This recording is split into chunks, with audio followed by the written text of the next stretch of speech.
A big myth in plastic surgery is, it's a vanity thing. It's absolutely not. It's a, I don't like something. It's really bothering me. It's affecting me. And to the point where I'm willing to have surgery, have the downtime, undergo the risks, because there's always risks involved in surgery. This has been an idea that's been ongoing for the last year or so, and it's finally come to fruition.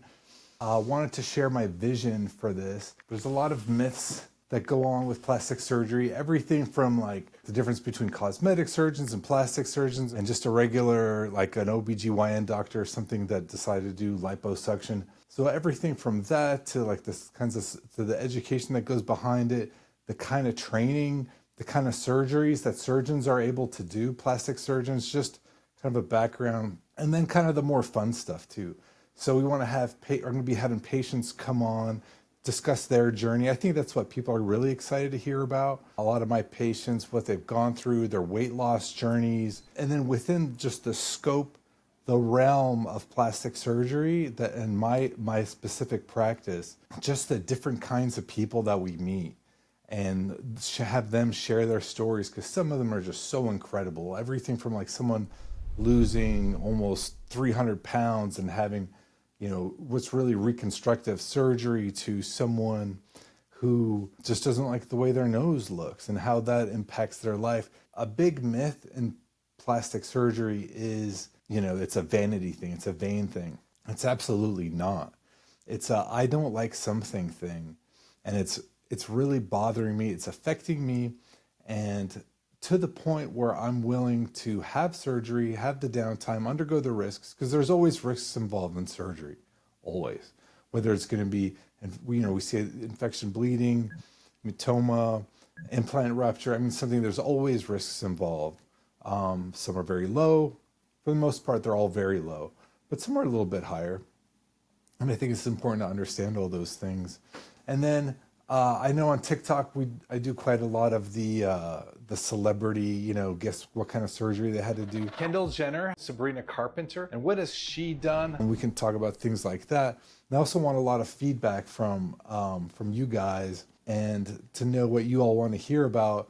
Everything from like skincare to hair loss to how to breast change after, childbirth, and when is it appropriate to have surgery, how to take care of scars, how to, everything from your abdomen, what kind of energy devices are great for, there's, lasers or radio frequency microneedling or quantum RF or body tide, all these different kinds of devices that are possible.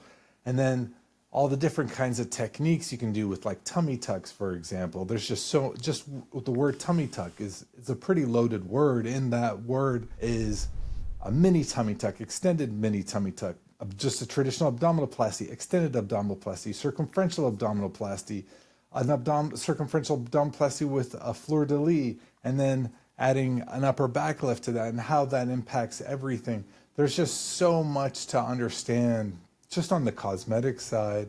And of course, the people that are jumping in on TikTok, well, I'm sure everyone's probably most interested in the cosmetic stuff. And then, we discussing implants, of course, right? Breast surgery is a big deal. So discuss everything that has to do breast surgery, right? Just everything from like where to put incisions, different kinds of lifts. Do you need a lift? What kind of implant? I know Motiva is a hot item right now, and have an honest and frank discussion. I'll be bringing guests on board as well to have these discussions. Just within my own office, it was Deanne Hodges.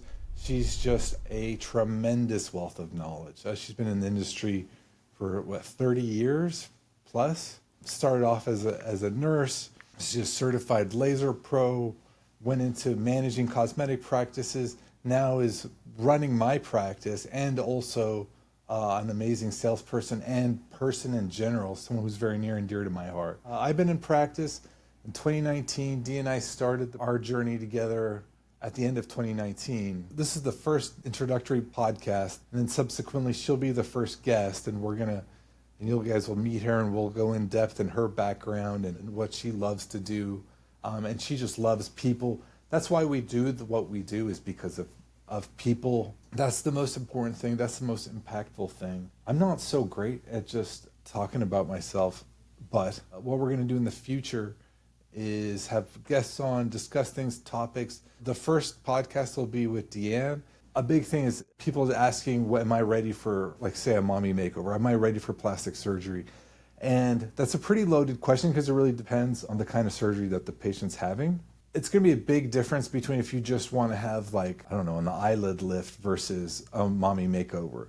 So how ready am I for surgery is going to be very different between those two people versus removing like a little sliver of skin over the eyelids versus a mommy makeover. So for a mommy makeover, the ideal candidate is going to be someone with a BMI in the low 20s. But truth be told, most people aren't that.